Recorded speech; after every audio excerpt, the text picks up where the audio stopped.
the two OH mode are coming to the like this way, so we call it bending motion. And this bending mode vibrations have 1620 centimeter inverse frequency. And if you apply the Raman spectra or light on your water molecule, then scattering will be possible from water. Then you will find that this peak at 1620 centimeter. However, there are other mode: symmetric stretching and anti-symmetric stretching mode of the water molecule. Symmetric stretching means both OH are combined together, come together and out together. We call it symmetric OH stretching mode. Generally, it happens at 3600 and 3800, that is known as OH anti-symmetric stretching. So Raman and IR both are giving similar information but slightly different intensity. So now you can characterize the water molecule contaminant. If your water molecule is not pure, then this peak will be changed according to your situation, how the water molecule are contaminated by mercury or any local environment of that particular molecule. So this is the Raman spectroscopy, whatever you are getting in terms of peak position. So this is the another mode like symmetric, anti-symmetric, scissoring mode, rocking mode, wagging mode, twisting mode. Generally, every molecule, whatever larger molecule or smaller molecule like DNA, protein, every molecule have these types of vibrations. You have to assign that particular vibration, and every vibration have unique frequency in their thing. That frequency you can obtain in your Raman spectra. So why National Science Day? Actually, India celebrate on 28th February because Raman discovered this Raman effect on 1928, and he got the Nobel Prize in Physics in the year of 1930 for scattering of light and the discovery of effect number. How did the idea come to his mind? Actually, C.V. Raman had visited Europe in 1921 in a British Oxford University in British Congress, where he had discussed his research with Rutherford, J.J. Thomson, and as Bragg scientist of the thing. And one day he was visiting a Mediterranean Sea in the Europe, and he saw the blue color of the Mediterranean Sea in the evening. And he has began doubt about the Rayleigh explanation of its color, because Rayleigh, who already got the Nobel Prize for the explaining the sky's blue color, he had told that this blue color of the sea can be simply a reflection of the sky. But Raman was not agreed that Rayleigh explanation about the blue color of the sea. And Raman had think about in those direction, and idea about the Raman spectroscopy came from that visit. And that visit made a change the history in the field of Raman spectroscopy. That she discovered the sea scattered light. Raman, after returning to India along with his PhD student K.S. Krishnan, he had applied a lot of experiments for the molecular spectrum. In previous time, he was actually confused. Generally, frequency shift Y are coming when light is incident on a molecule. Same frequency must be scattered according to Rayleigh. But Raman got the larger frequency and as well as lower frequency after scattering from the molecule. He was thought that these phenomena are coming from the some fluorescence of the impure sample of this. But when he repeated a lot of experiments for a lot of series of the molecules and materials, he found the same result. And he has found that this is a very unique result which are showing the experimental characteristics property of molecule. So this is the historical background. Actually, in 1923, Professor Schmeckel, a German scientist, already described the inelastic scattering of light, but it described in theoretical way. There was no any experimental evidence of that thing, but theoretically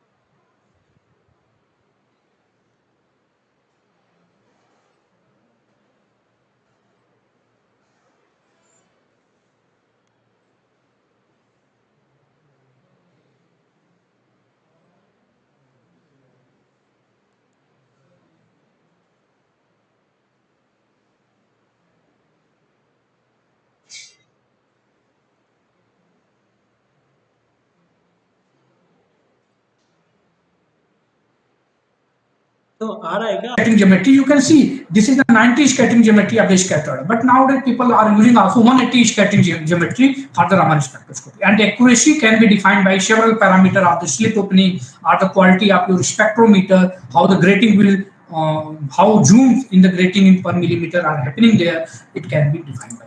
So suppose this is the original Renisha micro Raman setup.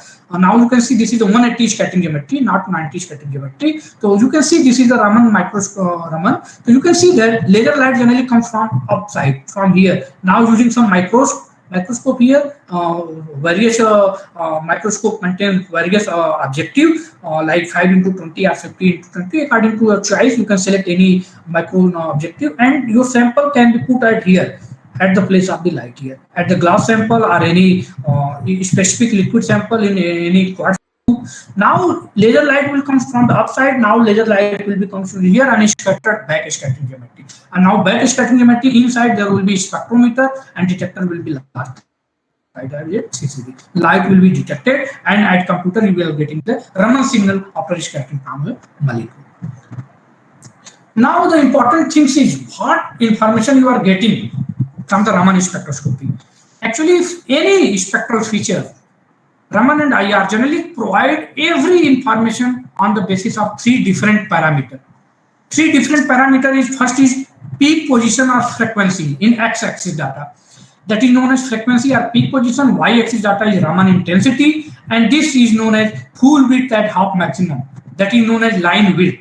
So generally, these three different parameters you can concluded every information from your molecules and material. Frequency, intensity, and line width change. How these are giving information, it is presented here. So line shape analysis, you can say any spectral features can be analyzed these three different parameters: wave number shift, line width change, and intensity variation. Wave number shift, if your molecules have any particular peak showing the shift. The shift means lower frequency side or higher frequency side. Lower frequency side shift is happening, we call it red shift. Higher frequency side peak is happening, it may be blue shift. So nature of it generally shows the nature of interaction. Suppose if you are mixing any molecules to any other molecule, how it can be mixed, where it can be interact, it can be decided by the Raman spectroscopy, because that particular functional group showing the shift in their frequency. So it will generally show the nature of interaction. It will be either attractive interaction between both molecules or repulsive interaction. A red shift or blue shift, by frequency difference you can identify. And line width change generally showing the dynamic property. Means you can calculating by this line width at appropriate condition, you can find out the vibration dephasing or population relaxation. Generally Raman and IR, the whatever line spreading or line width you are collecting are coming from this vibration dephasing part. And you know that this vibration dephasing have much larger time scale like picosecond order, and this population relaxation or wave number shift are happening in nanosecond order. So we can see this picosecond order is very larger, means a very high time scale. That's why means line width generally decided by this vibration dephasing in larger amount. And third amount, whatever you can conclude from the Raman spectroscopy is intensity variation. Intensity, if any Raman have larger intensity, we can show that it's showing the molecular association, or you can say that the amount of material, how much amount of material is present in your molecule. Suppose if you are doping some material in concentration wise, that particular intensity where your dopant atoms will be targeted, that particular peak will be enhanced in your intensity. So you can easily identify the molecular association, or you can say transition probability. Suppose your material is going to transit from solid state to liquid state or liquid to gas, so you can also find out this transition state in liquid crystal and something like that using the Raman intensity. So overall structure relation correlation can be obtained. Suppose I am going to give you now simple example application of Raman spectroscopy starting from molecular interactions. Now this is the simplest example of structure relation. Because you know that if you understand the molecular structure or material structure, then it means that you can also know their property. That's why we call it structure has direct connection with the properties. If you want to change the structure by changing the electronic environment, by doping, then electronic, material, magnetic property or optical property can be changed. How that property will be changed? It can be obtained structural information by Raman spectra. Suppose simplest example here I am going to give. This is the acetonitrile molecule, simple acetonitrile molecule. This is CH3 C triple bond N. Now I want to mix methanol or water molecule in this acetonitrile, and let us see how Raman spectroscopy can detect this types of molecular spectral behavior change. So suppose this is the Raman spectra of pure acetonitrile molecule, and we are focusing the only C triple bond N stretching mode. Due to this C triple bond N stretching mode, we are getting a Raman peak at 2250 centimeter inward because of nitrile group always obtained at this position. So now we can see that Raman spectral analysis show that there are two peaks in this CN stretching mode of pure acetonitrile sample are here. One peak is due to the dimer formation of molecule of the acetonitrile, one is isolated.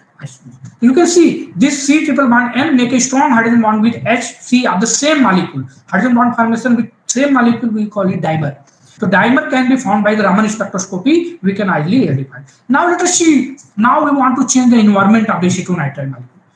Now you can change the environment of acetonitrile molecule either by nanoparticle, either by solvent molecule, or either by any types of pH change, any type. So let us see. Now I am going to mix the methanol molecule in this acetonitrile. Let us see what happens. Now when we mix the methanol molecule CH3OH, now methanol makes the hydrogen bond with this acetonitrile group from the OH and N. OHN makes a strong hydrogen bond. Now we can see that after 50 molar fraction of the interaction of acetonitrile, a new peak is obtained at the higher wave number side.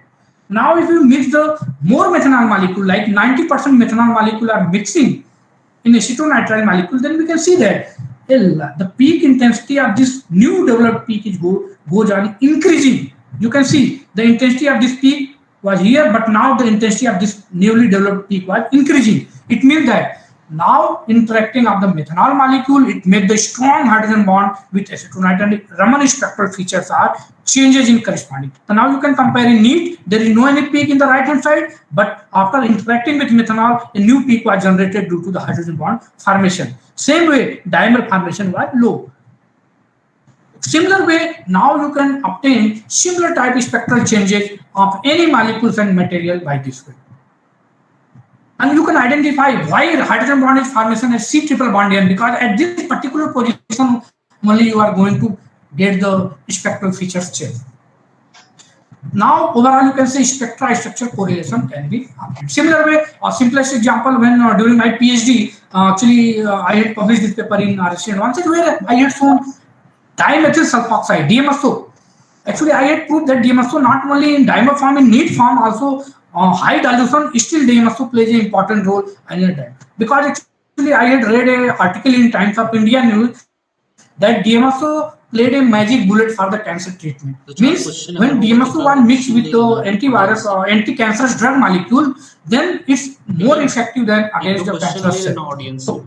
So my motivation was what was so special about the DMSO molecule by the Raman spectra. The Raman spectra has been recorded for the pure DMSO. You can see pure dimethyl sulfoxide in the H double bond O stretching region. This DFT calculation for H double bond O will be, I have focused only H double bond OB, which are coming at 1040 centimeter in. Now this SO bond have four spectral features analyzed by Raman. Had four peak, that is known as dimeric phase, whereas dimer, symmetric, anti-symmetric, and different. But when we mix the water or methanol molecule in this DMSO, then we can see that a new peak is developed on the lower hand side. You can say there is no any peak in pure DMSO, but after 90% DMSO interaction with DMSO, you can see a new peak was developed, which are coming to the molecular interaction of DMSO with water due to the hydrogen bond interaction. And at this time, only symmetric DMSO stretching mode and hydrogen bond formation was obtained. So we had proved that in pure form, your experimental and theoretical I had compared during my PhD days and found that there was a direct connection between these four trimer and experimental finding. Because experimental data, theoretical data, we can conclude it. It is in trimer form in the pure case. And in the high dilution, your dimeric or trimeric nature was break, hydrogen bond formation will take place. So you can understand this type of structure property relationship using the Raman spectroscopy. Moreover, Raman spectroscopy and fraud, you can identify the forgery if happen in your any pure sample. Like suppose you have suppose any impurities are mixing in your pearl sample. If you are taking FT Raman for that sample, so you can see in pure pearl there are only 3 peaks are happening here, are getting here. But if there are some forgery or impurity are mixing in pearl system, then you are getting a frogs pearl are giving a lot of peak in the Raman spectrum. So means after comparing this types of experiment, you can also find out you can forgery involved in your sample, whether it is pure or impure. Simple way, in forensic science, Raman spectroscopy providing the fingerprint of the molecule. Fingerprint means every molecule, मुझे कान में लगाने वाला देना. Every material or many molecules. I think there are some disturbances.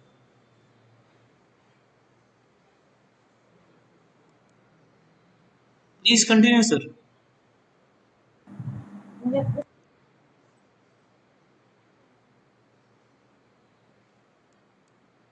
Sir, you have muted yourself.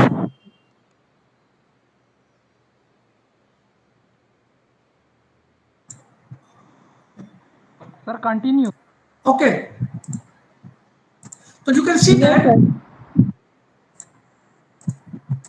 Okay, you can see that every person had different molecular fingerprint region. So if you apply the Raman spectra of different fingerprint of different people, then you are getting the different Raman spectra due to the involvement of different compound of CHO in the fingerprint region. So generally,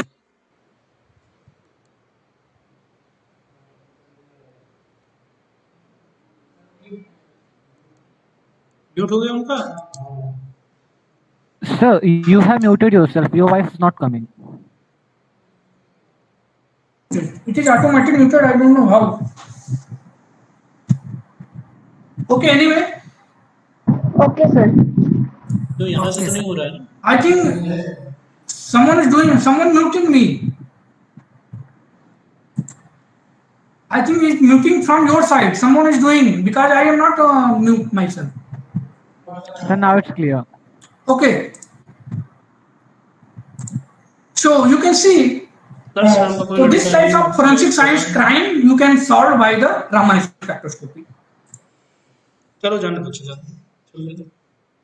So now more than 25 variants of the Raman spectroscopy has been developed in order to enhance the sensitivity, improve the spatial resolution, acquire every specific information like resonance, Raman microscopy. So now resonance Raman spectroscopy are very important, because Raman resonance means that if your excitation wavelength of the laser light, if match the electronic transition of your any molecule, that particular peak associated of that peak will be greatly enhanced, and we can focus on that particular peak in order to get the information. So generally resonance Raman spectroscopy are very important for the larger molecule like polypeptide, where more than 100 or 200 peaks are obtained in the Raman spectroscopy. Now surface enhanced Raman spectroscopy are very important techniques nowadays using the nanoparticle. Today I will discuss, and the CARS, that is non-linear Raman techniques, are very important techniques in the 20th century. We will discuss very briefly. Now application of Raman spectroscopy in carbon-based material. You know that carbon is one of the most abundant element in the universe. A part of the conventional form of the carbon like diamond, graphite, the discovery of carbon nanotube, fullerene and graphene added a new dimension in the carbon science. And Raman spectroscopy are very important tool to characterize the carbon-based material. Why? Because generally this carbon nanotube or graphene material have sp2s combination of sp2 or sp3 hybridization, generally which falls in the range of 0 to 6 electron volt. And generally 0 to 6 electron volt come into the ultra UV, visible or NIR region. It means that Raman spectroscopy provides a chance of the resonance effect in the carbon-based material. That's why it is very important in carbon-based material. And you can say that without implication of the Raman spectroscopy in carbon material. Sir, you are mute again. Now again muted. Actually, I think it is automatically happens. From your side, someone doing like that, I don't know. So who is host? Only that person can mute. But sir, it's not possible. Please remove Utkarsh Singh. Utkarsh Singh did 2-3 times.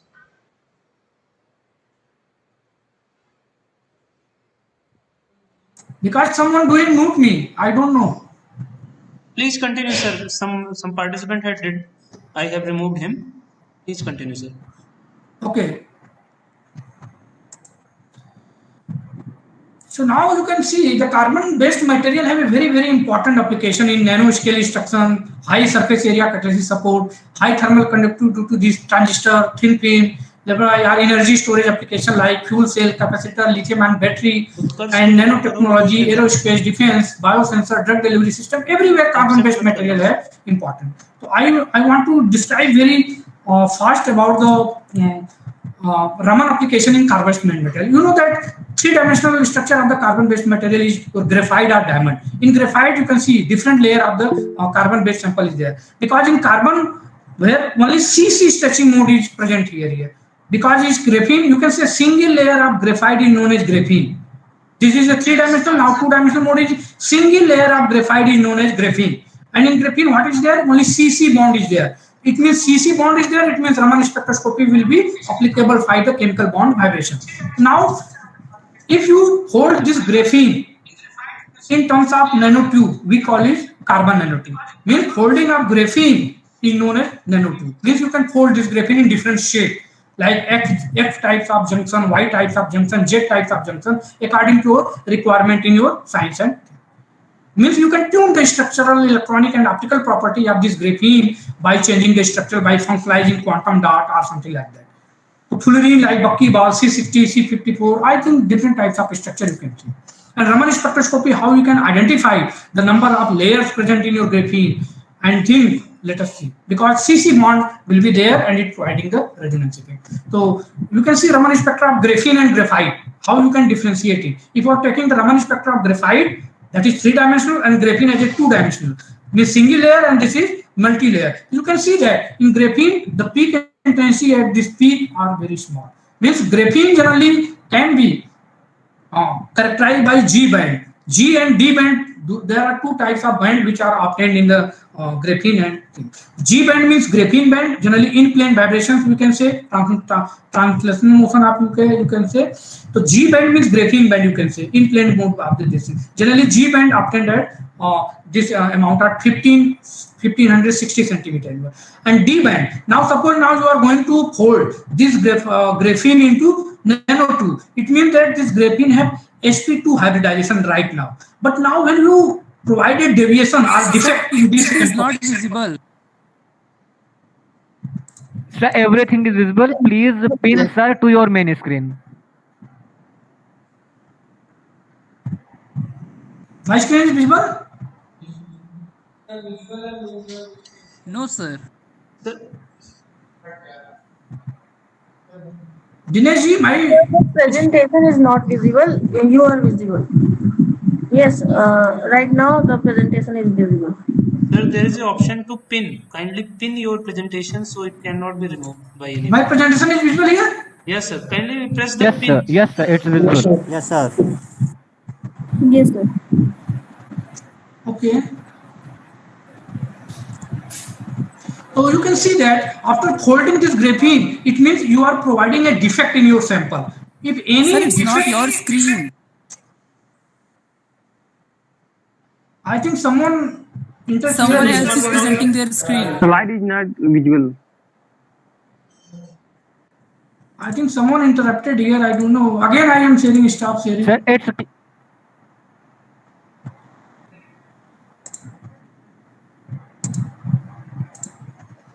I think someone interrupting here. I don't know.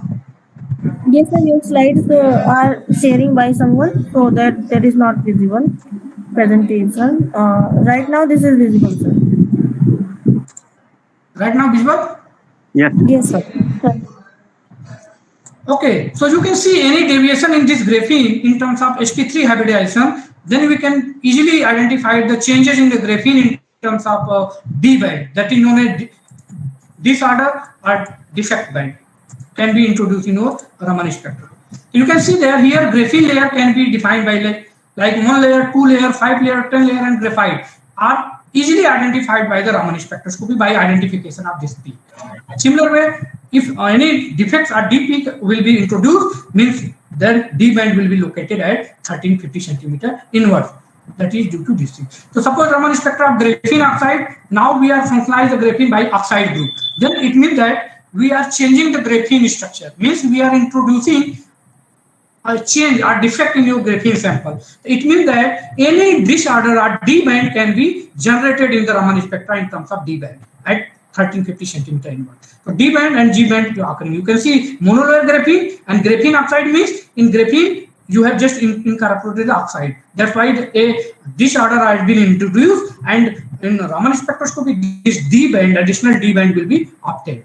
And further, you can also compare the graphite, graphene oxide and reduced graphene oxide by changing the Raman intensity between D band and G band. Similar way, Raman spectra of carbon nanotube means now graphene can be folded in the tube like carbon nanotube. We call it carbon nanotube. This carbon nanotube can be identified by radial breathing mode and metallic and semiconducting property by this type. So now this is the singing G band and RBM mode. You can calculate the frequency of RBM by 2 to R4 upon dt plus A.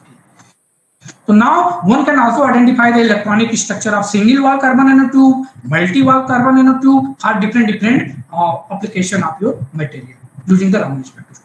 Moreover, the characteristic nature of metallic, semiconducting nature of the graphite or carbon nanotube can be also characterized by the different.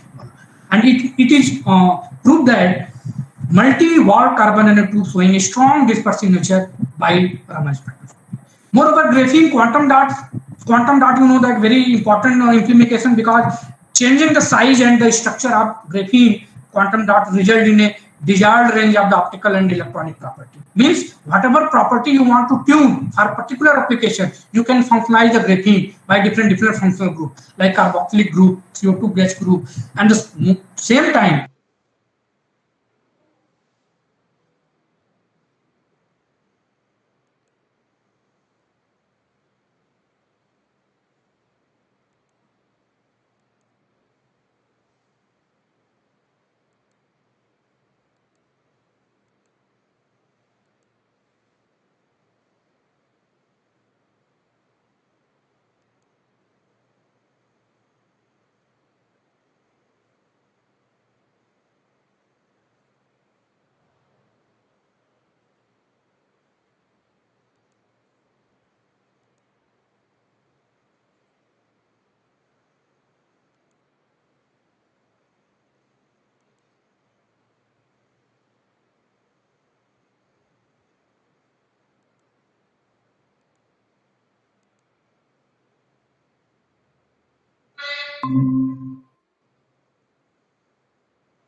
spectra of layered tungsten dichalcognides.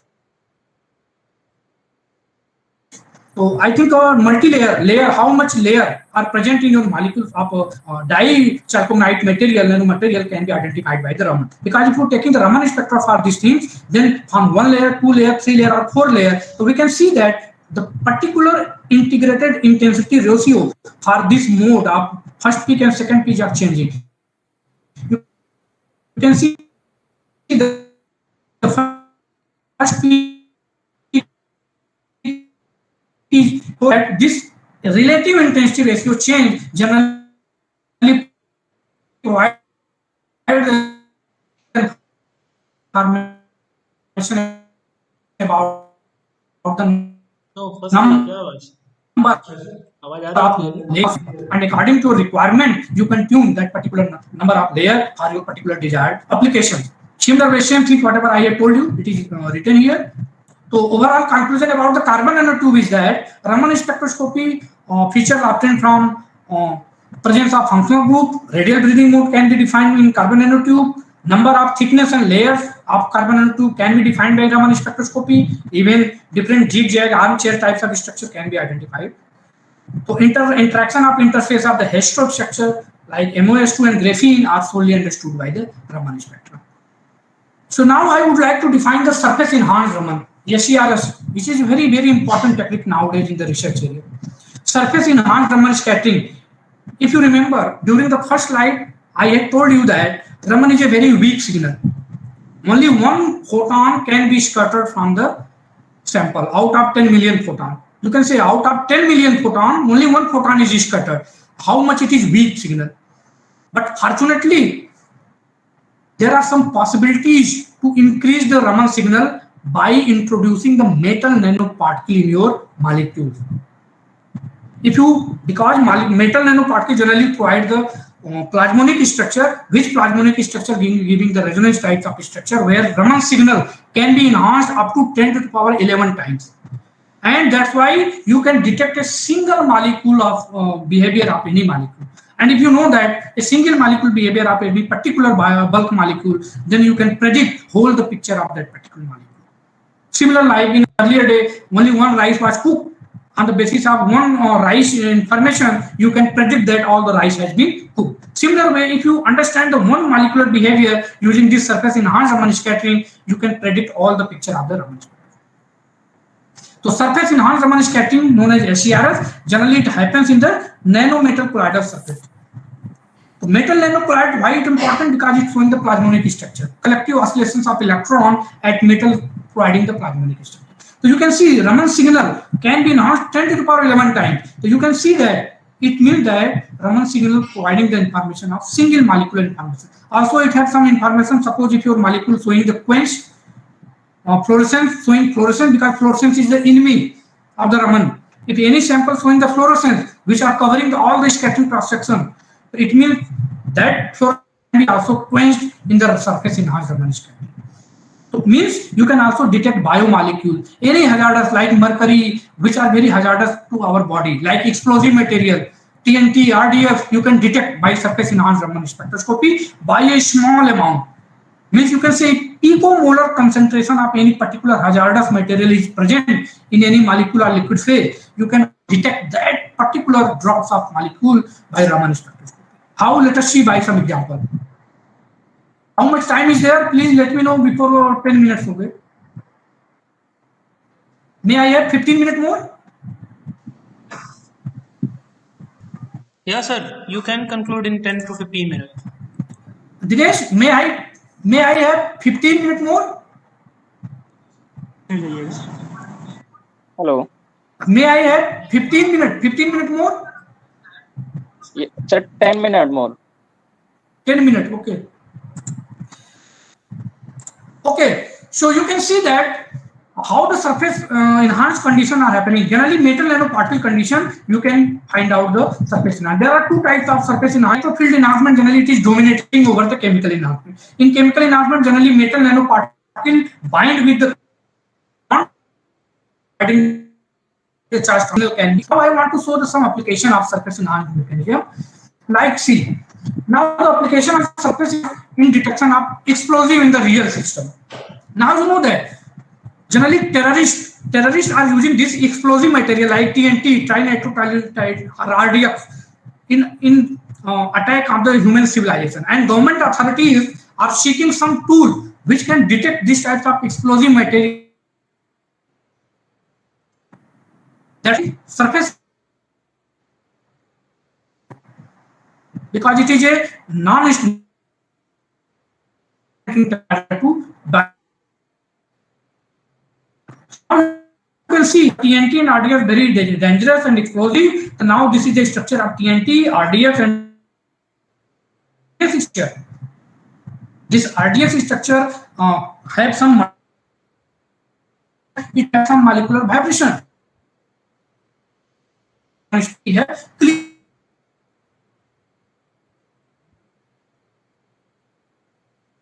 of all, in surface spectroscopy, you have to prepare the nano substrate of the metal nanoparticle. You can make metal nanoparticle like gold nanoparticle in different shape and size, like nano rod, nano sphere, or bimetallic, or nano triangle, whatever shape and size. Every shape and size have different property. So every shape you can see and apply for the surface in a detector. Suppose now people have used this surface sensor for explosive detection by some implementation of the nano rod, like this gold nano rod. Yellow shows the nano gold rod. Now this nanogold rod generally synthesized by chemical route, and now when we put this nanorod on your chemical TNT, RDS and PTN, then you can see the Raman spectra on that nano substrate. You can see that in there is no signal of the base terpene in their sample methanol drop, but micromolar of TNT solution on the gold, the signal has been obtained. So means if you decreasing the concentration of the solution, you can see TNT, RDN, TNDNT and TNB, which are very close structure, can be also identified the Raman spectroscopy. Same functional group if slightly change in your molecule can be also identified by this. So TNT, RDN, TNB, DNT can be identified by some Raman marker band of 1380 centimeter inward. Right now, example, it means at which concentration you are getting this Raman signal, you can see that is the limit of detection of your. It means that after applying the gold nanorod as a nano substrate, you can detect the picomolar concentration of the explosive material using this Raman technique. Similar compared in order to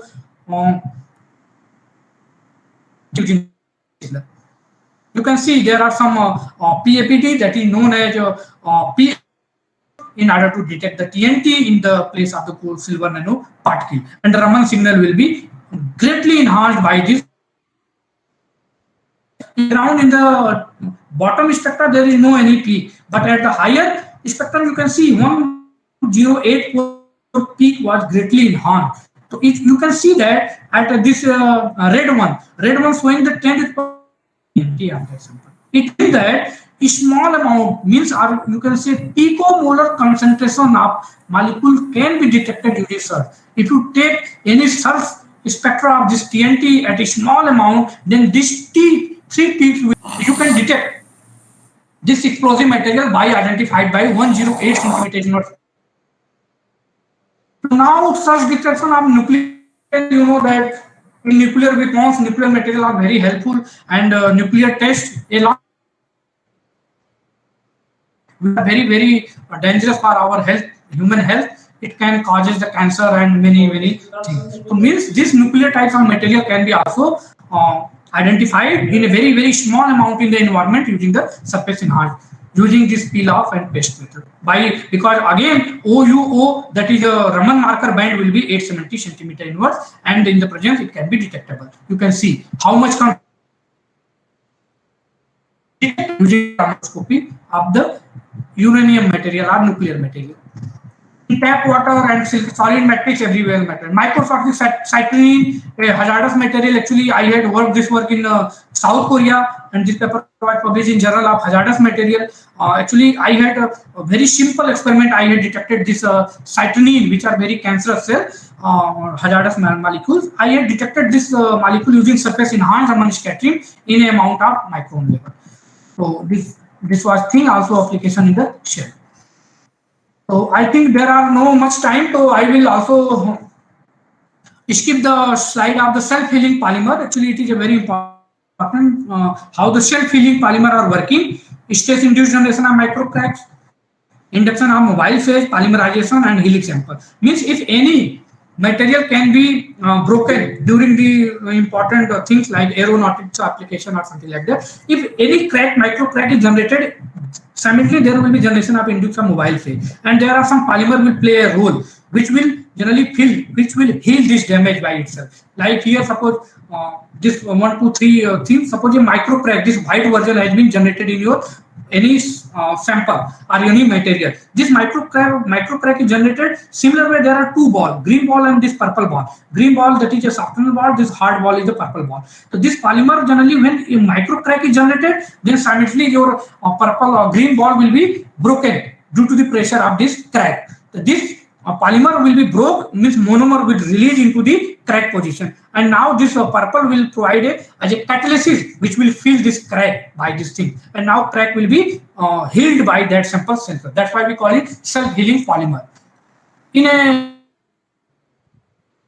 dialogue, in space that spacecraft was satellite was broken sometime, but Sometimes after some time it was healed by cell. That's why known as self-healing polymer played an important role there, where Raman spectroscopy can important role to investigate this self-healing polymer behavior about this thing. By understanding some marker Raman peak, you can see, suppose I am giving the example up here, then this you can see this peak 914 centimeter inverse peak was one at higher 30 minutes. It means that after 30 minutes, all the micro cracks will be healed by itself. So this Raman spectroscopy can important tool for this thing. So I think within 5 minutes, I will try to compile application of Raman spectroscopy in biomedical field. In endoscopy, you can put the optical fiber in your body, in your stomach, and now you can get any information from your body in the inside of your body in terms of endoscopy, where Raman spectroscopy. So now Raman spectroscopy in medical application clearly identified the cancerous cell and healthy cell. Suppose if anyone have a healthy cell, so Raman spectra of healthy cell and cancerous cell will be different. Means you can easily identify the normal cell and healthy cell by the Raman spectroscopy, because all the peaks are generating are already well known. Like if you are getting 1000 peak, it is protein, 1030 glycogen, 1257 DNA protein. Every peak have already assigned in the literature. You can identify it, and cancer cell can be. So dengue, that is also a virus. Dengue infected virus, blood serum and non-dengue blood serum can be easily identified the Raman spectroscopy. You can see there is a clear differentiate between the dengue and non-dengue patient from the Raman spectroscopy. Similar way, you can define any types of things on the sample from there. Raman, it is a very complementary technique, non-linear technique. Actually, here pulse laser actually generally people are used, 2 pulse laser and 1 3-stroke laser, generally probe laser. So I think time is not allowed, so I will skip this part of the cards. Actually this is the cards coherent anti-stroke Raman, where 3 simons in order to probe the molecular dynamic, and whatever happening in your molecule in femtosecond order can be characterized by this thing. Actually this setup is actually in Germany when I was working in a postdoc, and you have a direct application in the biological imaging. And COVID-19, you can have different S protein, glycoprotein, spike glycoprotein, and E protein, that is known as small immunoglycoprotein, M protein. So it means that this coronavirus, there is a protein structure, and you know that all the proteins are made by the molecule. Molecule bond. It means that spectroscopy can play important role to identify the COVID virus also. So many people are working in this field. SARS-CoV small techniques are generally explained on the basis of this technique, where the different part of glycoprotein, E protein, D protein was identified in the Raman spectrum by the different Raman signals. And very recently, a paper was published in PNAS where a virion technique was developed on the basis of Raman spectroscopy to detect the coronavirus. And these techniques are very portable techniques. It will work on the working in the surface enhanced Raman scattering. So I think time is not allowed, so I will conclude overall my talk that a Professor Kiefer, a well-known Raman spectroscopist from Germany, wrote, I am asking myself what cannot be done with Raman spectroscopy, a wonderful tool, analytical tool for science and technology, which was discovered by C.V. Raman. So we can see all parts of the science can be covered using the Raman spectroscopy. Advance of Raman spectroscopy further may be a non-destructive, non-invasive, and real-time monitoring tool for investigate the COVID-19 virus. So for the beginner, like some master student are there, recently we have published one book in the spectroscopy techniques. Here all the spectroscopic techniques starting from IR, ATR, IR, Raman, surface enhanced Raman, coherent anti-stroke, resonance, every topics of spectroscopy has been covered in this book, from the basics, instrumentation and application. In very detailed things are given. If you are interested, you can go through this line. You can find out all the techniques in detail about this.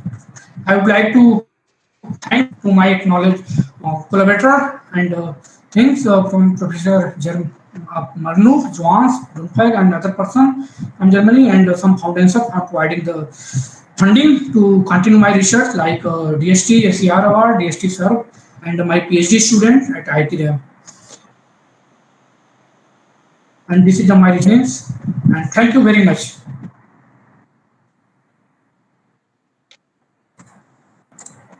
Hello. Yes, now questions. Yes, sir. Sir, I have few questions. May I? Yes. Sir, Yes. You sir, can have where you? 2-3 questions. Okay, sir. I have only 3 questions. Sir, where you have mentioned your experimental setup, Hmm. sir, you have used Fresnel ROM. Sir, can Yeah. you please show the slide?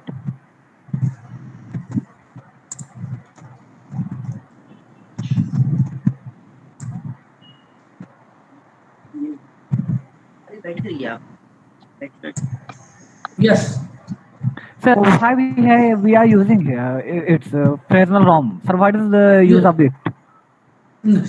Can't we directly use slide? The polarized light. Actually, generally this setup is important of this polarized light because there are two polarizer are putting here. You can see here P1 and P2.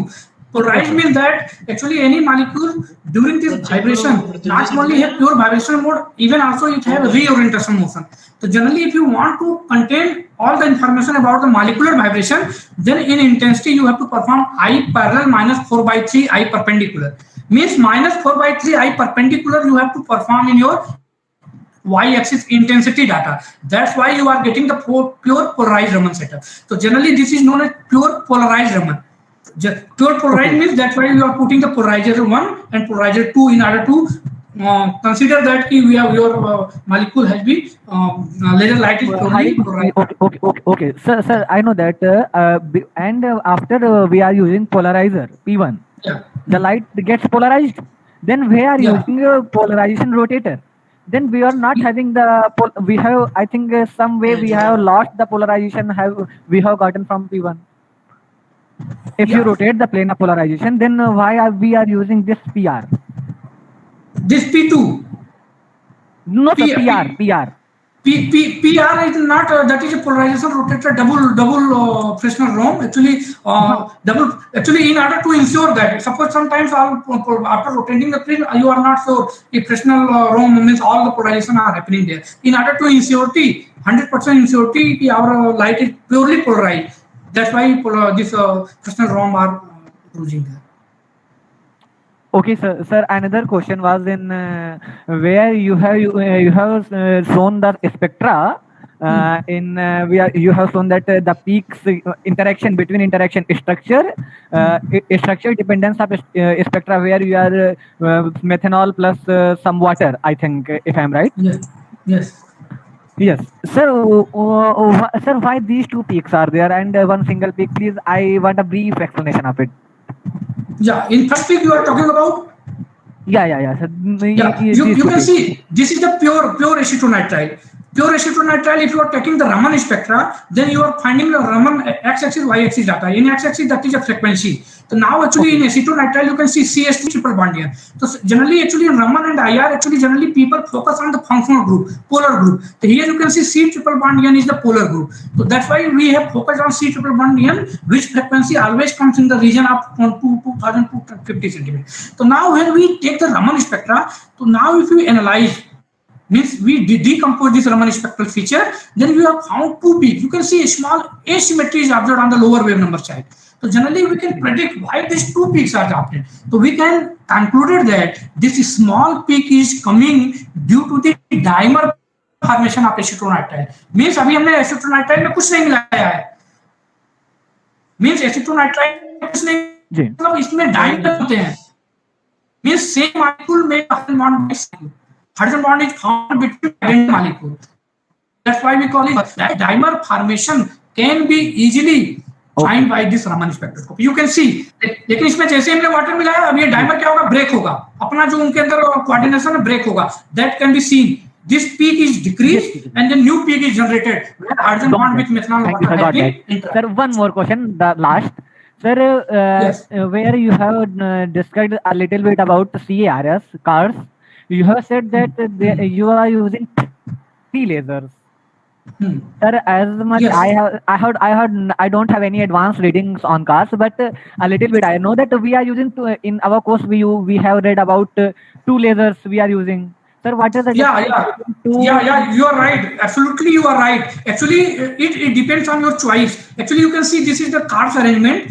Your molecule generally reaches. Same time, we are incident a laser light known as pump. That is a pulse laser. That is a pump laser light. You can say if this pump laser excites your molecule from ground state to virtual energy state, same time if Stokes beams are present in there, so joint action of Stokes light and pump, they make a coupling between ground state and excited state. And same time if you are applying another laser light as a known as probe, which are going to study what is the dynamic by some delayed light, then you are getting the information about the Raman signal. तो ये आपको कहना है कि आप 3 laser भी ले सकते हैं, but you can take 2 laser also. How? I can show you.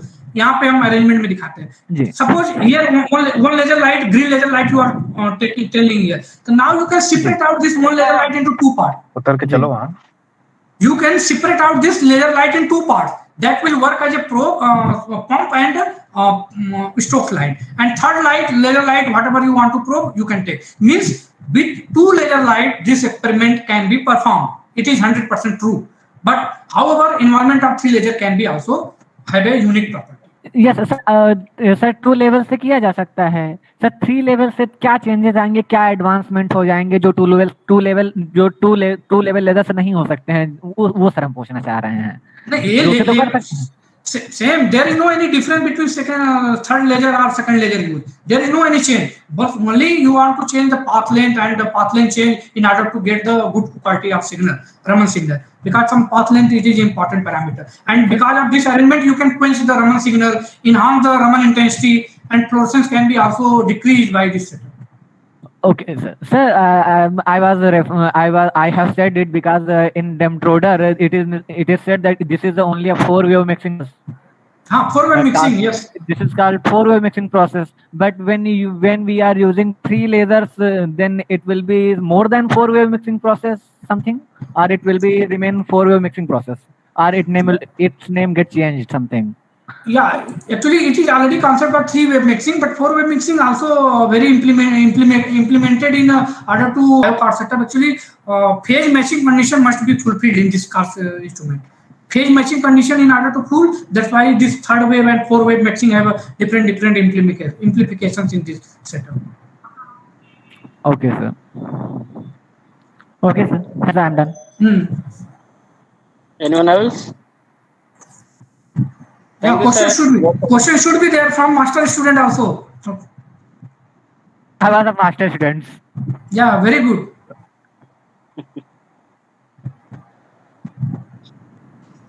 Sir, your presentation was so nice and informative. I would like to express our sincere thanks to Dr. Singh for giving an excellent coverage of Raman spectroscopy. I hope this lecture will be very beneficial to our students as well as our scientific community. Thank you, sir. We are all learn a lot from your presentation. Nice to see you again, sir. Thank you.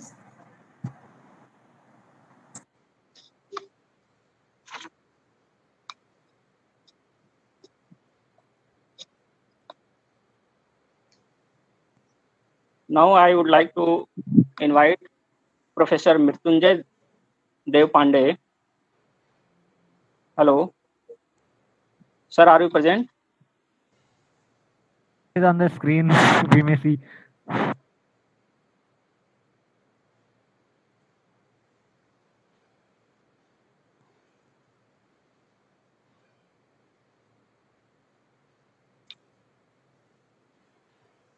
Hello.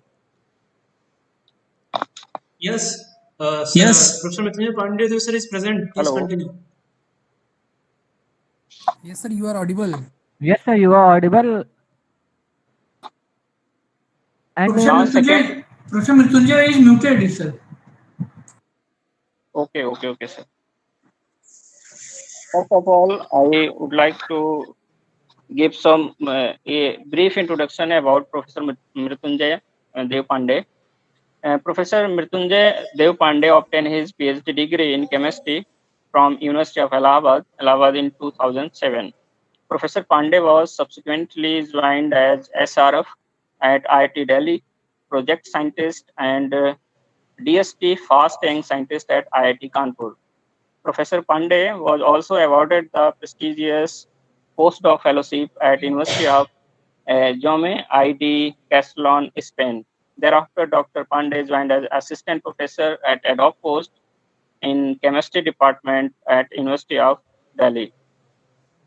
In 2013 to 2017, he worked as assistant professor of chemistry in Department of Chemistry of Dr. Harsingar Gaur, University Sagar. Right now, Dr. Pandey is working as professor in the Department of Chemistry, Banaras Hindu University, Varanasi.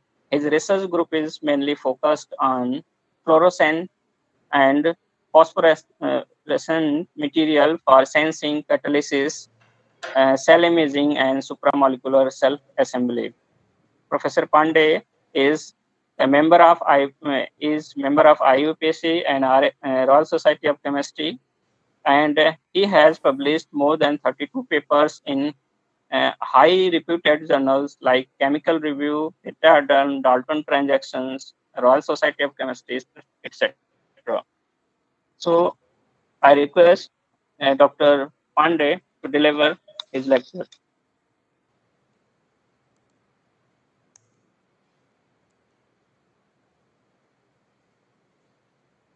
Professor Mrityunjay Devpande.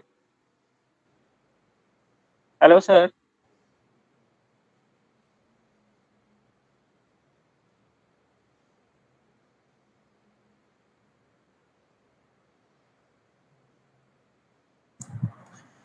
Professor Mrityunjay, please unmute yourself.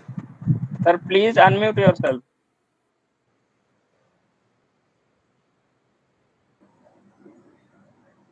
Oh, sorry. So now you can listen my voice?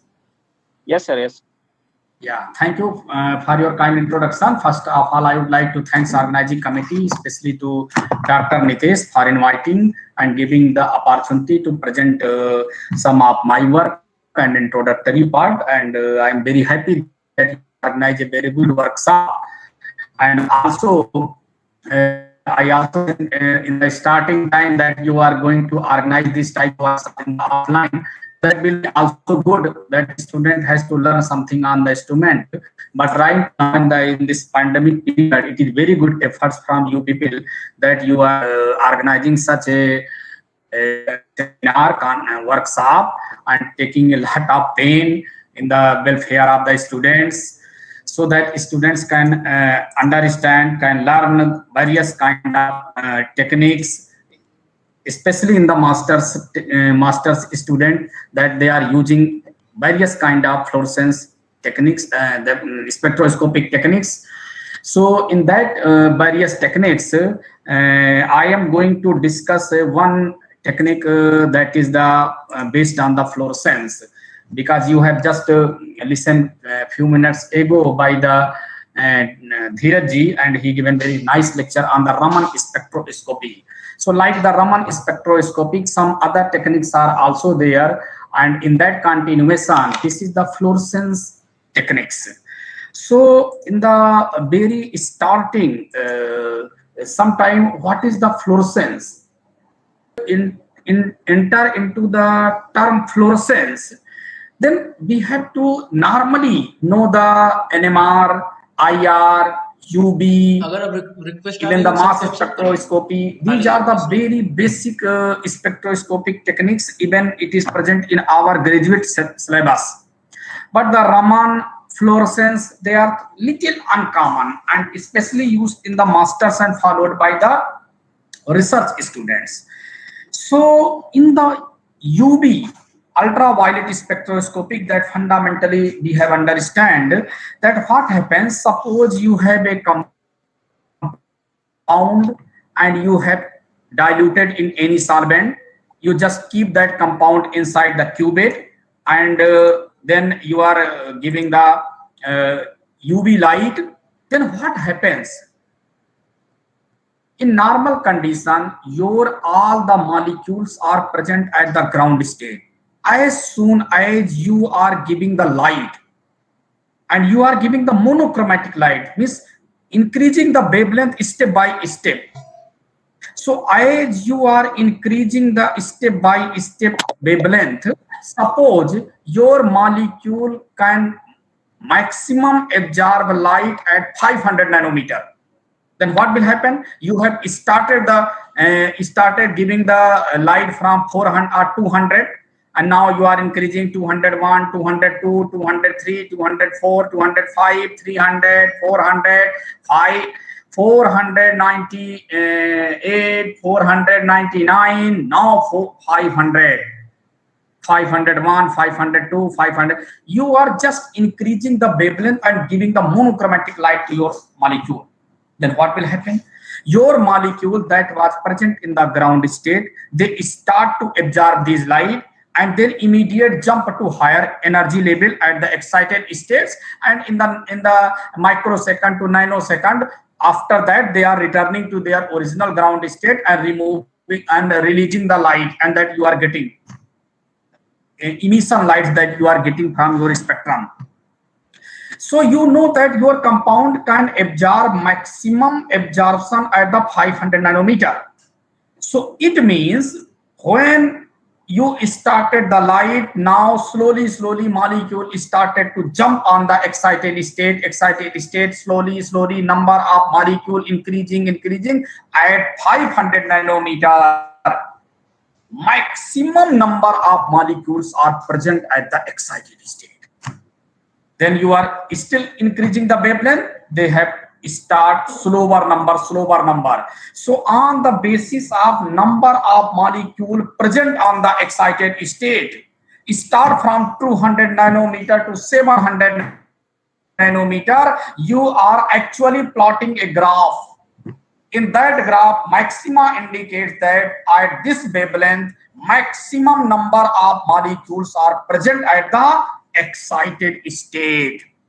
This is nothing but is the simple UV visible spectroscopy.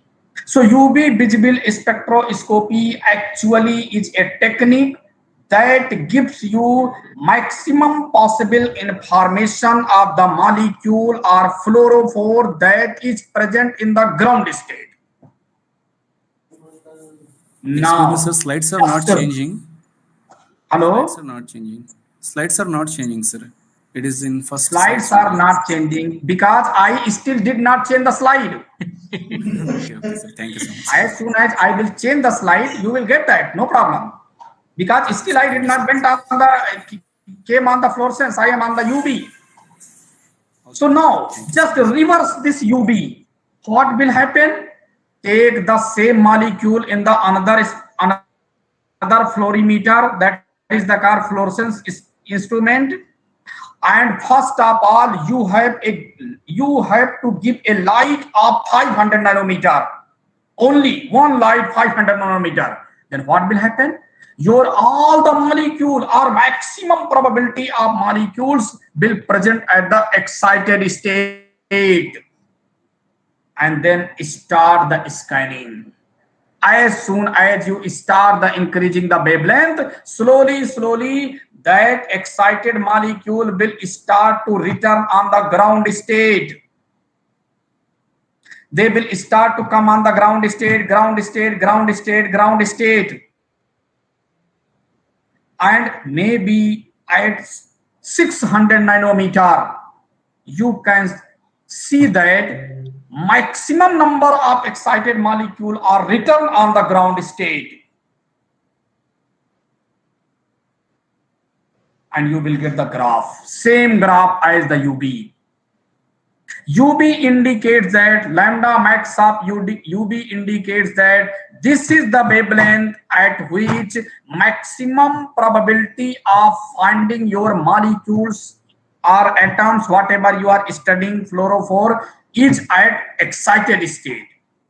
And fluorescence indicates that the lambda max indicates that this is the wavelength where maximum excited state molecule will return at the ground state. So sometimes you can say UV visible spectroscopy is actually in principle inverse relation. In the UV spectrum, you are getting all the information of the ground state. In the fluorescence, you are getting all the information at the excited state. So now today we are going to discuss on the fluorescence spectroscopy principles, theory, and some applications. So in that very starting, we have already started on this issue. What is the fluorescence spectroscopy? So fluorescence spectroscopy analyzes the fluorescence of a molecule based on its fluorescent properties. Molecule already absorb the light present on the excited state and start to return back to the ground state. So when they will start to return at the ground state, of course they will remove the energy. So that energy, emitted energy, is the fluorescence, and that time in the UV visible absorb light was the UV. So UV is the absorbance of light, fluorescence is the emission of light, or in more scientific way, UV visible is the absorbance of light of the molecule at the ground state, and fluorescence is the emission of the light by the excited state molecules. So excited state molecules कितनी light निकालेंगे और फिर उनके molecular structure में, उनकी geometry में, उनके other properties में क्या क्या चेंजेस आएंगे इलेक्ट्रॉनिक एक्साइटेड स्टेट्स में, that can simply be studied by the fluorescence spectroscopy. In the fluorescence spectroscopy, there is two major parts. One is the state and another is the time resolved fluorescence spectroscopy. In the steady state, there is 2 or 3 several types of luminescence. Photoluminescence, when light energy or photon simulates the emission of a photon. Chemiluminescence, when emission of photon includes the bioluminescence, biomolecule, sea life. Electroluminescence, when the light is emitted by the photon or emission of the photon is present in the strong electric field. And another is the fluorescence. ये भी एक तरीके का फोटोल्यूमिनेसेंस है जहां पर light raise an electron to an excited state, जहां पर एक्साइटेड स्टेट के मॉलिक्यूल के द्वारा लाइट का इमिशन होगा. Excited state molecule will emits the light. That the spectrum that you will get by the emission of electron or light from an excited state molecule is simply the fluorescence. The emission of photon completes the other non-radiative process, including the energy transfer and heat loss. So as the excited electron will go on, as the ground state electron will go on the excited state, during this jumping, they may interact, they may fight, they may collide with the other excited electrons. So during the course of collision between the excited electrons, they may lose their energy in the form of heat. And that's why any chromophoric compound, like even your cloth, if you will just keep in the air, keep in the sunlight, it will hot. Why it will hot? Because the excited molecule lose their energy during the collision. So it means energy is inversely proportional to wavelength. It means molecule will absorb higher energy or lower wavelength, but they will emit lower energy or higher wavelength light. Why lower energy?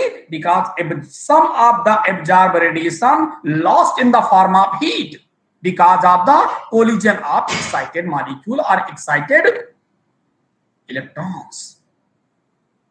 So you are absorbing higher wavelength, lower wavelength, higher energy, and emitting higher wavelength, lower energy.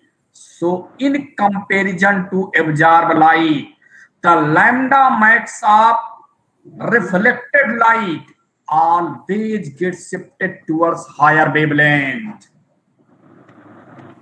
This is called Green's displacement law. That is the result, that is the cause why during the summertime, if you keep your car outside, inside will hot. Why global warming happens? What is the greenhouse effect science? Only this, that in comparison to observed radiation, the lambda max of reflected radiation always gets shifted towards higher wavelength.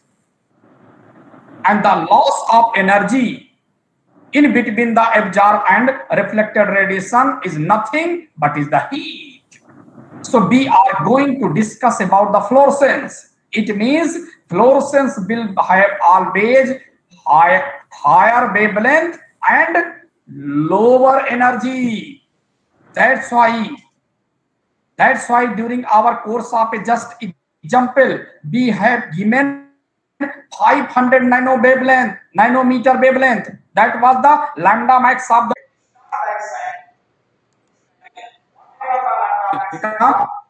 that lambda max will indicate this is the another lambda max in the emission spectrum in the fluorescence, that maximum excited molecule return on the ground state. And if maximum excited molecule return on the ground state, means this lambda max is actually the lambda max where you can get maximum emitted light. And this another excitation spectrum or UV spectrum lambda max is the lambda max where maximum absorbance can happen. So this is the maximum absorbance, this is the maximum emission.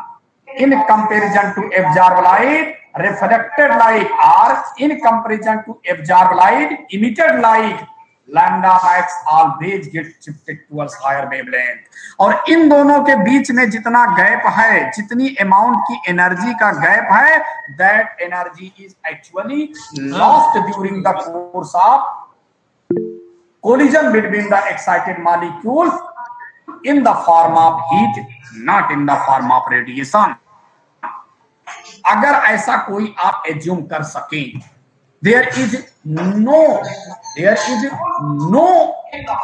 collision between the excited molecule, then excitation spectrum and emission spectrum will almost same.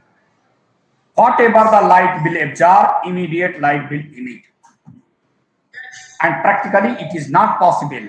But sometime in the new concept of the chemistry, that is called the single molecule chemistry, single molecule magnet, single molecule process. So what is a single molecule? Single molecule is no molecule. Molecule are present in the bulk. There is no single molecule. But single molecule concept is that although there is a lot of molecules, but that molecules don't know whether any one molecule is present here or not. So that molecule will always behave like a single molecule. जैसे आप का class में होते हैं तो बहुत सारे लोग हैं, आपकी सारी प्रॉपर्टीज अगल बगल के फ्रेंड्स से अफेक्टेड होगी, लेकिन जब आप अपने कमरे में चले जाते हैं तो you behaves like a single person on the earth. Whatever your properties are there is not influenced by others, although there is a lot of humans present on the earth. धरती पर बहुत सारे लोग प्रेजेंट हैं, लेकिन आप अपने कमरे में सिंगल पर्सन की तरह बिहेव करेंगे. You are not influencing from the others. Molecules and materials exhibit the fluorescence. कौन molecules और material करेंगे? जिनमें फ्लोरोफोर रहेंगे. Organics. For example, organic fluorescent molecule having the aromatic ring, pi stacking, pi conjugated electrons in them, depending on their size and structure, they can emit the light, and that's why they can show the fluorescence spectrum. For example, these are given: carbon nanotubes, pigment, amino acids, DNA, various organic dyes, and many more compounds are are efficient fluorescence molecule. The principle that that majority of us we know in our graduate classes, that molecule absorb the light, jump to the higher state, and then it will return in the and they will emit the light. And this is the simple Jablonski diagram.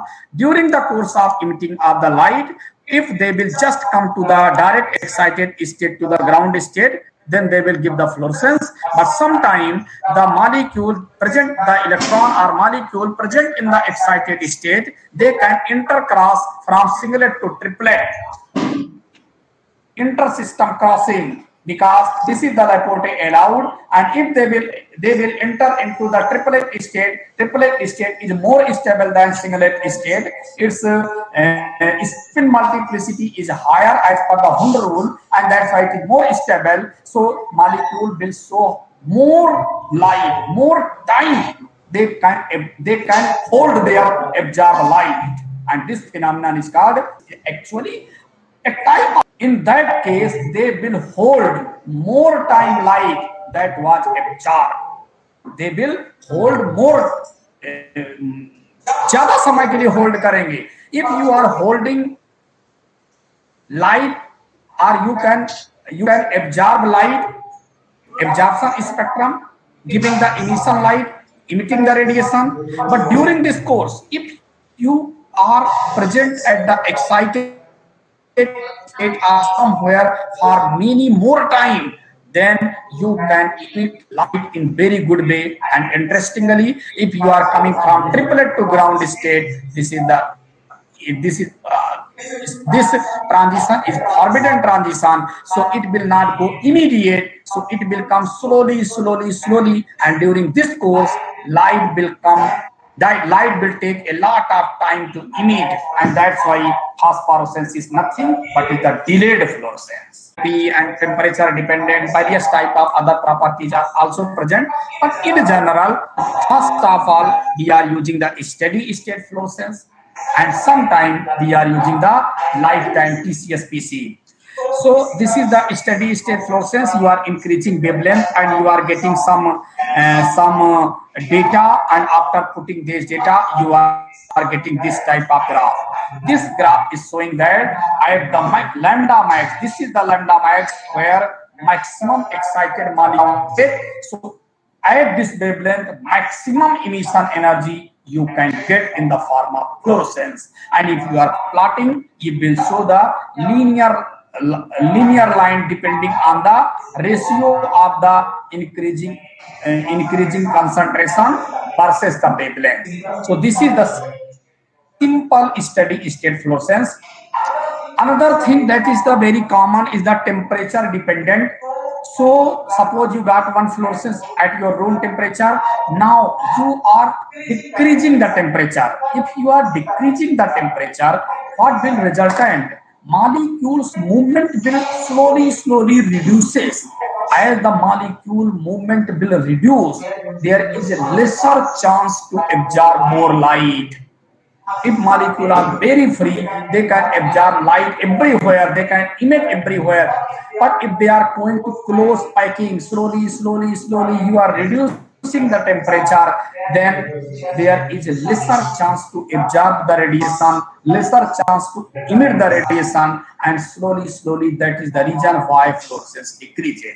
So depending on the temperature, fluorescence slowly decreases. The other issue that we have know that in our common science we are studying the steady state fluorescence, and another is the fluorescence lifetime, phosphorescence and phosphorescence lifetime. So fluorescence lifetime, what is the fluorescence lifetime? That is nothing but is the relative decay, how the absorbed radiation are decaying, slowly removing. And this decay is nothing but, in very layman terminology, you can say the lifetime of the excited state molecule. कोई भी molecule जो excited state पर चला गया है, उस कितनी देर तक एक्साइटेड स्टेट पर रह पाएगा. Slowly that excited molecule, whatever the light absorbed, they will remove the light, emit the light, and they will return. But I would like to know how many times they will be stable at the excited state. So that time is nothing but is the decay curve. This is the decay curve, and by that decay curve, this is the simple exponential factor. You can know the half-life, the life period of the excited molecule at the ground, at the excited molecule that is present in the excited state. So we have know that fluorescence is simply the molecule jump from the excited to ground. Phosphorescence is also same, only that the excited molecule will enter into the intersystem crossing to the triplet. So fluorescence will delay. That the delayed fluorescence is called phosphorescence.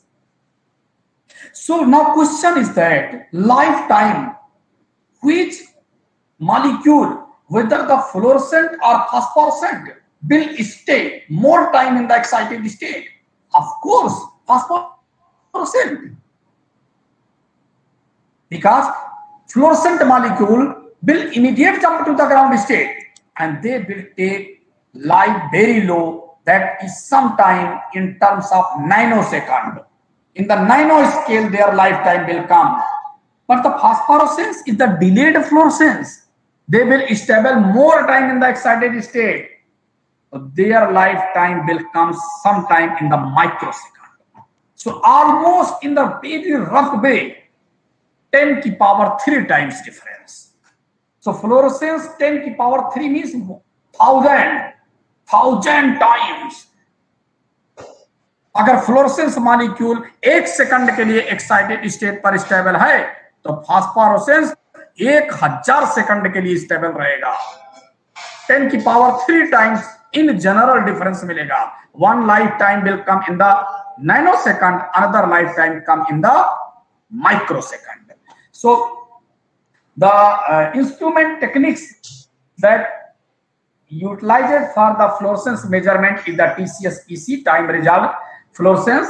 So in the time resolved fluorescence, this is the simple fluorescence spectrum where the molecule absorb the light, jump to the excited state. Now they are returning to excited state, and during this decay, we are just utilizing this to in the form of the decay curve.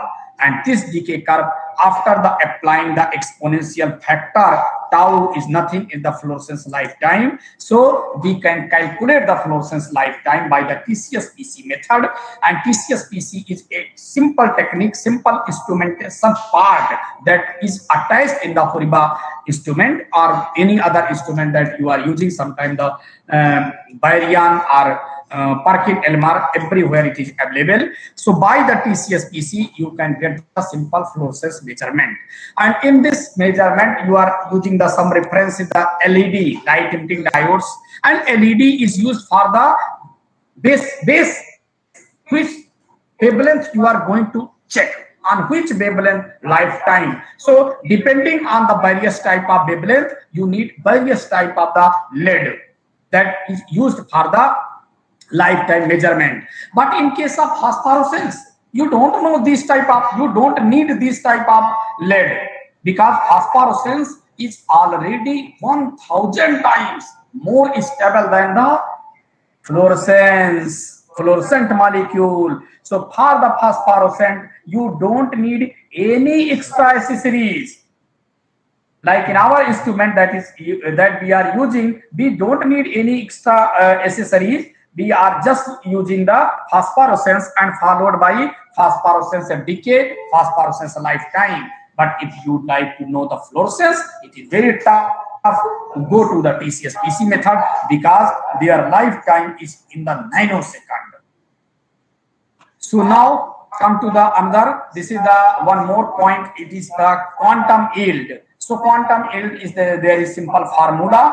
On that formula, you can you can calculate the quantum yield of any compound that you are going to use in the lambda excitation. And various lambda excitation, you are using the references. Sometimes we are very readily we are using the quinine sulfate. Quinine sulfate at 350 nanometer, their lifetime is the 0.58. So their quantum yield is 0.58. So with respect to 1, we are calculating there the quantum yield, and this, with respect to this reference that you have the data, quantum yield of the reference, absorbance of the reference, emission of the reference. Now you need the quantum yield, your own compound. So if you need the own compound, you have to calculate the absorption, emission. Putting on this calculation, you can calculate the quantum yield of your compound with respect to any one of the reference, and the reference is best suited that on which wavelength your targeted molecule shows the lambda max. If suppose your compound shows the lambda max very close to 350 nanometer, you have to use a quinine sulfate. But suppose your lambda max is very close to the 550, then quinine sulfate is not good. You have to use the crystal violet. Then you can calculate the relative quantum yield of your compound. So this is also another technique that you have to use during the course of the study. Some techniques that we are going to discuss in the very brief, but we will come to the more study on the advanced techniques. So this is the fluorescence, ratiometric fluorescence. Ratiometric fluorescence is nothing but at a certain wavelength. If one wavelength light is absorbed more, the another wavelength light will come, because molecule, whatever the molecule you have taken, sometime this molecule has some other parts. If suppose this molecule has two hands and both hands are different, so one hand will emit the molecule, another hand will absorb the molecule, absorb the radiation. So in this regard, either you can get the FRET that will come, or sometime the ratiometric fluorescence, and the ratiometric fluorescence is very good for the study of the combination or binding, constant binding between the one species versus the another species. एक species, suppose करो एक you have the one complex and you are using the metal during the complexation. So there is one ligand and one metal, one complex. Metal is fluorescent inactive, so you will get the fluorescence of your ligand and fluorescence of your complex. And as soon as you are increasing the concentration of the metal, ligand is slowly converted into the complex. So complex will show another lambda max, ligand will show another lambda max. At certain wavelength, they will show the ratiometric concentration. So this is the spectrum. Suppose this is the ligand. So ligand intensity decreasing, complex intensity increasing as you are increasing the concentration of your metal ion or any analytes. FRET. What is the FRET? FRET is nothing but is a very interesting fluorescence.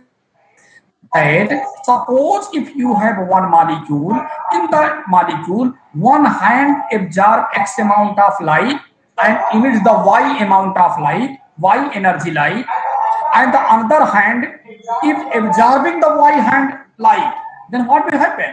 You are getting the X light, Y light emitted by one hand. The same light, Y will absorb by the other hand in the same molecule, and then it will emit the Z light. So giving the X light, getting the Z light, because the Y light is itself absorbed the other part of the same molecule.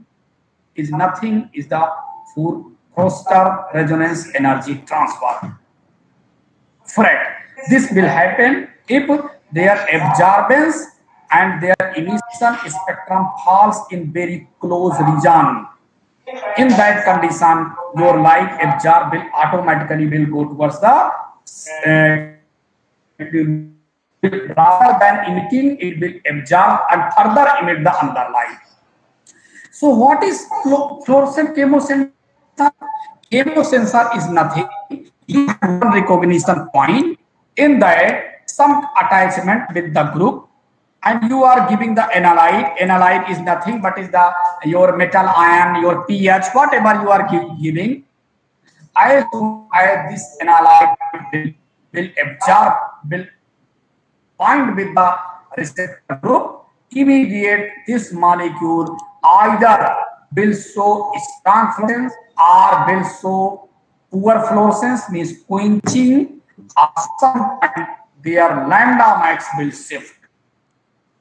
By changing in the fluorescence spectrum, you can study, you can observe which type of bonding, which type of chemistry in the molecular state and excited state chemistry. And you have to understand one very important point, that whatever the fundamentals we studies, like the molecular stability, their hybridization, their geometry, their steric hindrance, crowding, whatever the fundamental phenomenon is nothing but it's always for the ground state chemistry, and fluorescence is at the excited state chemistry. So if the molecule present in the excited state, the basic rule all is silent. Just like you and we are very simple and normal person at the ground state, but when you are going to fight with someone, you are very angry, then all the basic rules and regulations are break. So you understand this very at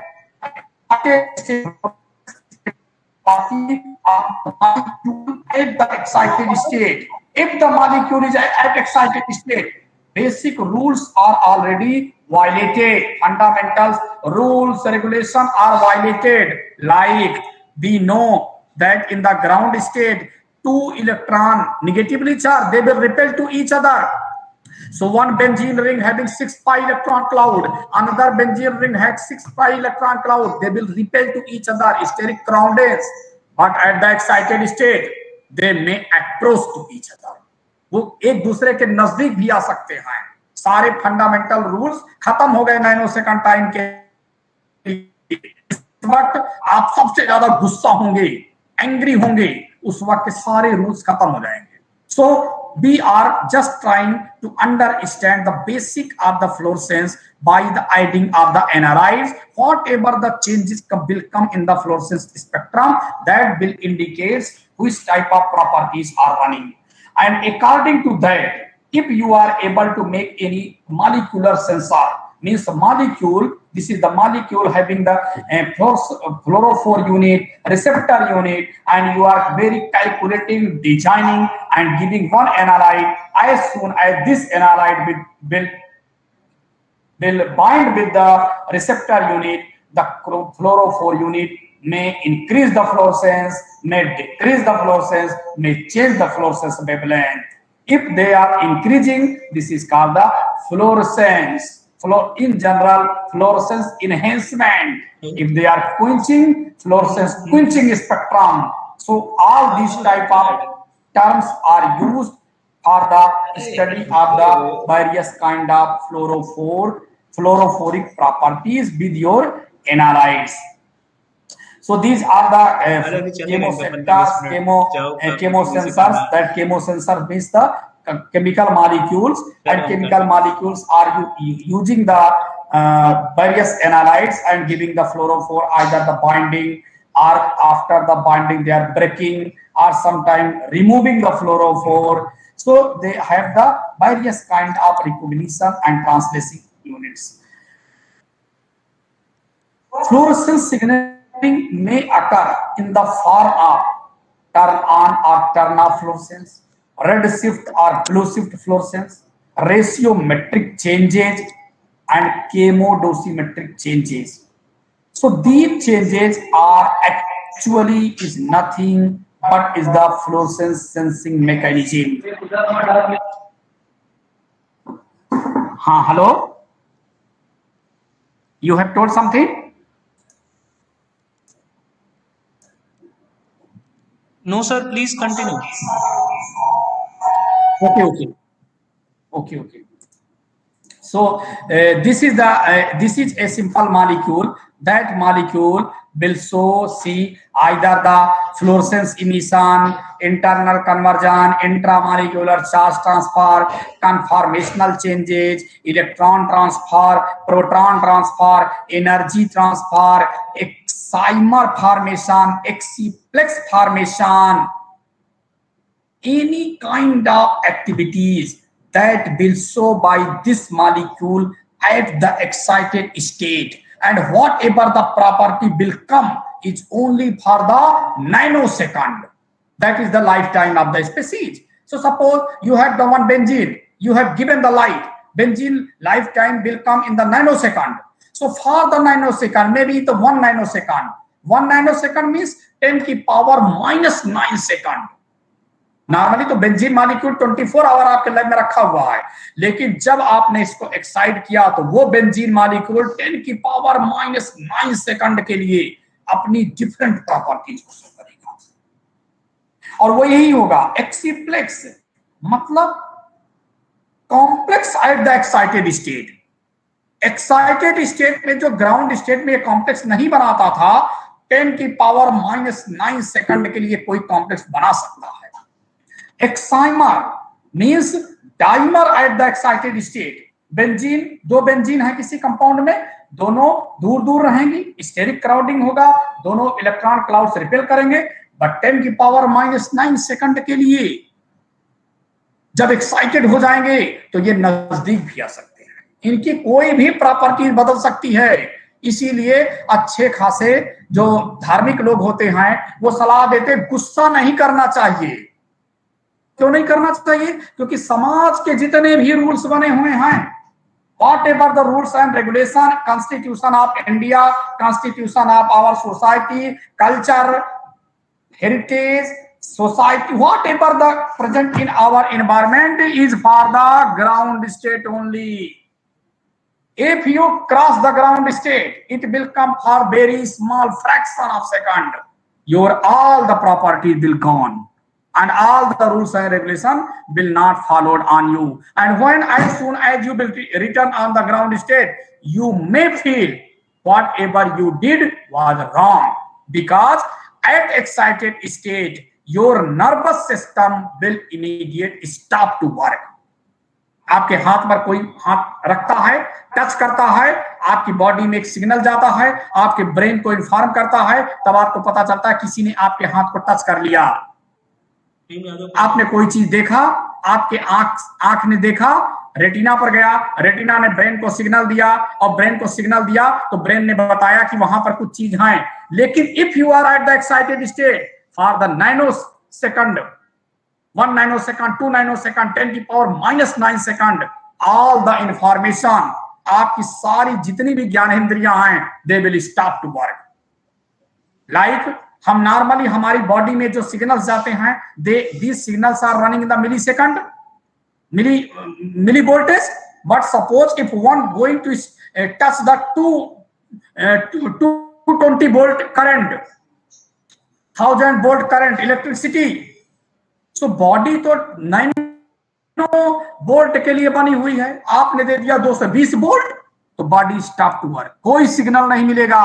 और अगर ये लंबे समय तक चल गया तो peoples can die.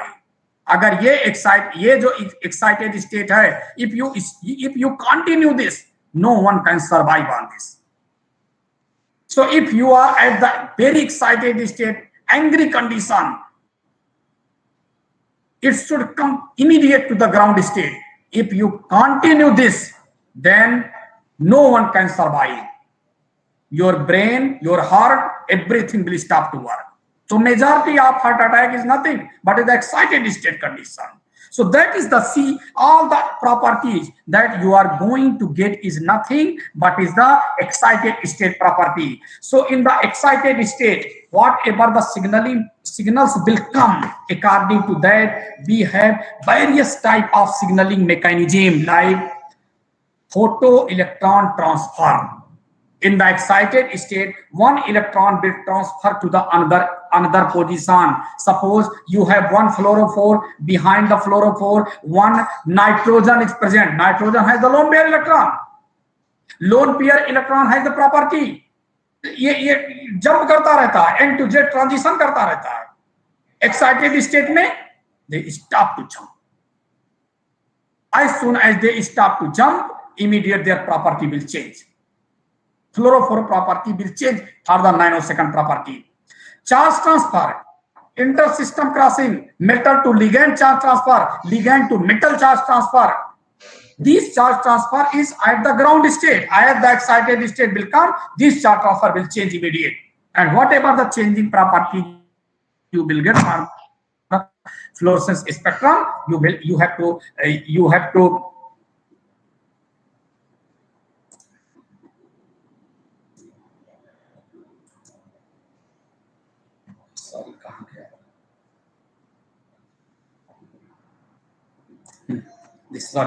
whatever the properties we will get, accordingly we have to study the properties of the molecule. Electron transfer, thread fluorescence resonance energy transfer is nothing but the transfer of the electron in the excited state. Exciplex formation that cannot possible in the ground state. Two benzene ring cannot come close to each other, they have to repel to each other, but at excited state this is possible. And meantime, some other modern sensing is some new properties also observed. Aggregation induced fluorescence. What is the aggregation induced? Suppose if you are speaking very loudly, no one is listening. Okay, 2% can come, 3% can come, 4% can come, and there is suppose 100 people are speaking loudly, then there will be a lot of noise will come. So one molecule is very poor fluorescent, two molecule is very poor fluorescent, but all the molecule if come closer to them, they start to rhythm and their combined fluorescence, you can get a lot of light. That is the aggregation induced fluorescence. After the aggregation, fluorescence has been induced. Independently, there is no, जिसको कहते हैं भीड़ में, आप वैसे तो सज्जन आदमी हैं, सीधे हैं, लेकिन भीड़ ने मारपीट कर दिया, आप भीड़ में आप भी उसी में इन्वॉल्व हो गए, तो जो भीड़ कल्चर होगा, भीड़ भाड़ में, that is not the normal condition culture. Aggregation induced है वो. After the aggregate, this type of properties can come. Aggregation induced, and it is the type of fluorescence. CN isomerization. CN double bond है, double bond में कभी rotation नहीं हो सकता. There is no free rotation. But if you will give the light, this pi electron will go to pi to n to pi transition. When this electron will start to transition, now carbon and nitrogen have the single bond for the fraction of time. Or if single bond hai, they will start to free rotate.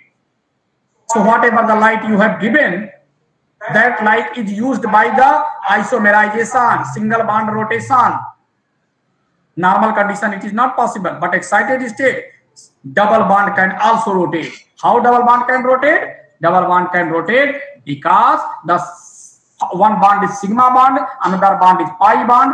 As you given the light, pi bond will break, pi to n to pi star transition will happen, and single bond, double bond will convert into the single bond for fraction of time in the nanosecond time.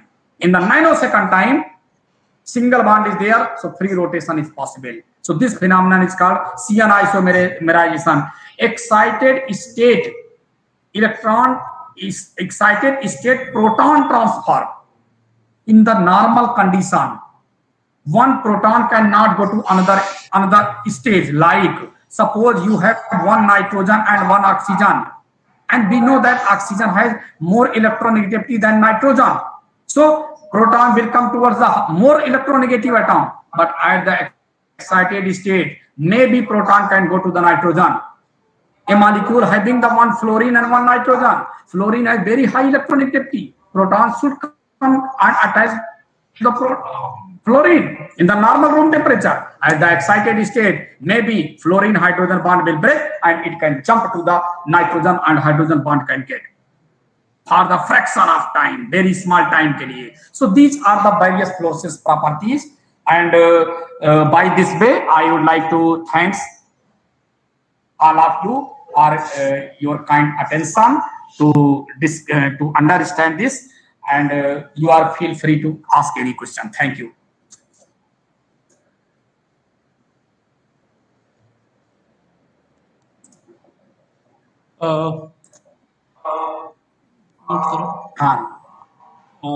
Thank you very much, sir, for your very insightful and easy understanding lecture on fluorescence spectroscopy. Meanwhile, I see that in chat box, many participants had appreciated your lecture, and they say that it is in a very easy way, very lucid manner. So I really thank you. If any participant have a question, can ask to our eminent speaker. Anyone?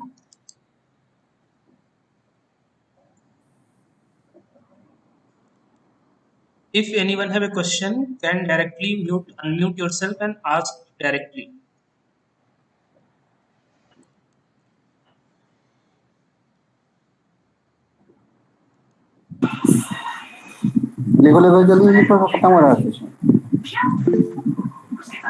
Very nice lecture.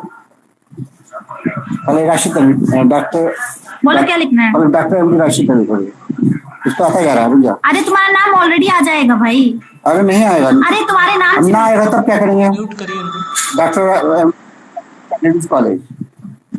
Sir feedback form नहीं आ रहा। Thank you. I think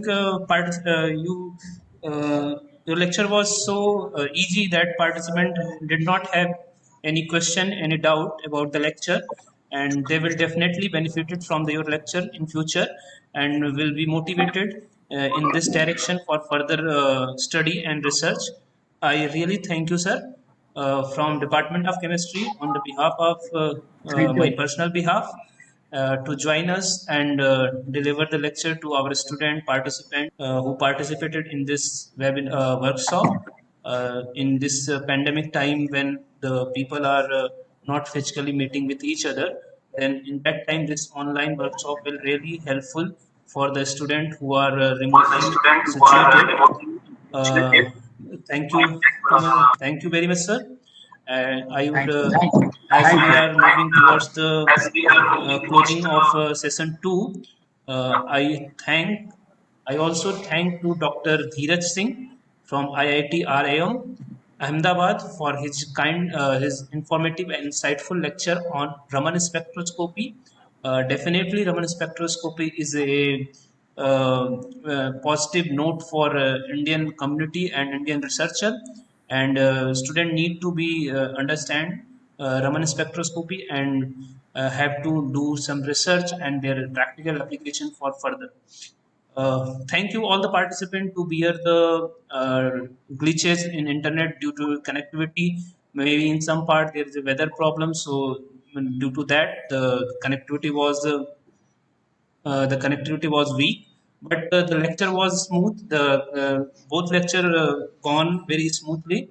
Their presentation was very clear, and audio was also very clear. We only just a flaw in our inaugural session when the Vice Chancellor of Lucknow had joined us. Maybe at their side, their network was some weak network. By the way, both the talk was very informative, very lucid, understandable, and informative. I really thank you on my personal behalf and on the behalf of Department of Chemistry. I thank you all the participants. And one more information to participants. Thank you. Kindly mute yourself when the session is going on. Feedback form will be provided on last day. On that basis, you will get your certificate. Thank you, sir, to join us. Thank you. Thank you.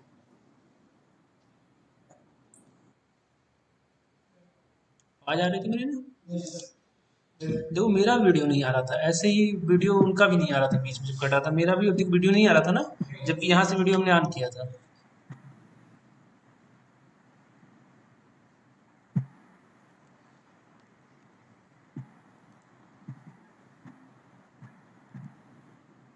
Thank you all again. We will meet again tomorrow at 11 a.m. With the lecture of Professor Ramesh L. Gardas from IIT Madras on thermal techniques, and Dr. Santosh Kumar Yadav from Delrex University Philadelphia, USA on same link will be work for all the days, and we will give the recorded session of the webinar on YouTube also. Since we are in initial phase of broadcasting video streaming, and you know that it's a common problem of India, that the network problem. So you can I request you to bear the pain which we have faced today. We will try our best. Do not bother you. So thank you all again. See you tomorrow. Thank you.